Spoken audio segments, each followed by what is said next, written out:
This is Aaron's Make It Better videos down in frame tent for 2018 and the rest of 2019 and start of 2020. So what bugged me was not being able to make Velcro for the frame tent flaps ahead of time for large quantity tents, especially when Derek and Ryan sell a lot of them. So I measured it out from the corner so I can cut this stuff out ahead of time. Follow me over to see the rest of it.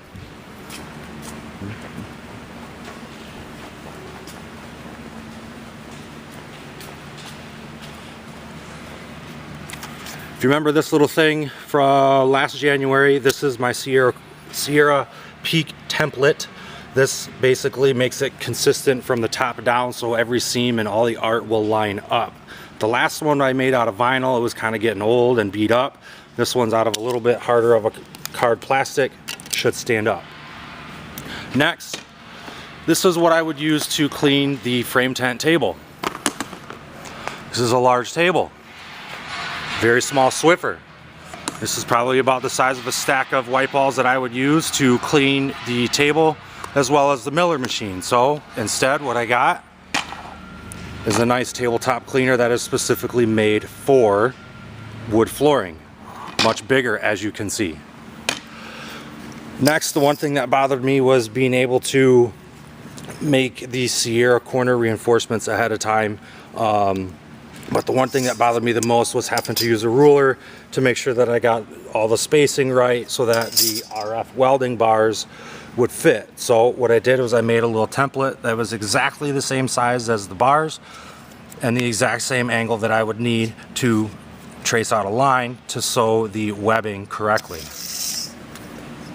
The next thing, small yet so effective, is the amount of alcohol that I would dump onto the floor just to fill this up.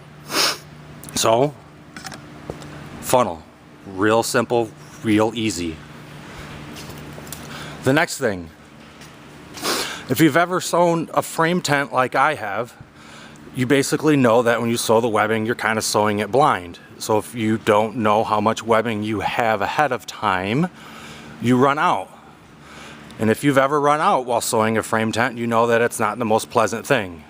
So what I did is I basically kind of traced out a small little guide that shows you roughly how much you would need to do a 20-foot valance. As you can see, that would not do a 20-foot valance. This would do a 20-foot valance.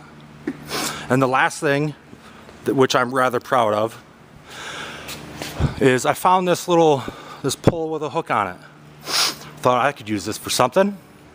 And then I realized, having to push these 150-pound 20 by 20 Sierra frame canopies down to shipping just was not the most pleasant thing in the world. So this is how it works. Also simple, also effective.